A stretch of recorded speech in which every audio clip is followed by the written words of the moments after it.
என் அன்புக்குரிய மக்களே வணக்கம். நாம் பயன்படுத்தக்கூடிய பொருளாக இருந்தாலும், இடமாக இருந்தாலும், வீடாக இருந்தாலும் கண்டிப்பாக அதை நம்ம ஒரு புனிதப்படுத்தணும். இப்போ நம்ம தாத்தா முப்பாட்டன்கள் வாழ்ந்த பூமிகள்லாம் இருக்குது பார்த்தீங்களா, அந்த பூமிகள்லாம் பார்த்திங்கன்னா ஒரு 30 வருஷத்துக்கு மேலே ஆனாலே அது ஒரு சில பிரச்சனைகளை, இப்போ விளைநிலங்களாக இருந்தால் அதிகமான வெள்ளாமைகளோ இல்லை நிறைய தொந்தரவுகள் இருந்துக்கிட்டே இருக்கும்.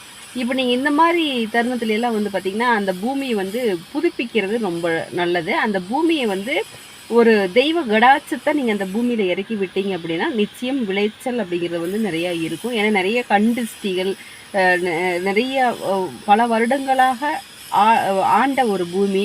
நம்முடைய தாத்தா முப்பாட்டன்கள் அந்த பூமி மேலே ஒரு அலாதி பிரியம் வச்சுருப்பாங்க. அதுக்கப்புறம் அவங்க அவங்க இறந்துருப்பாங்க இல்லைங்களா.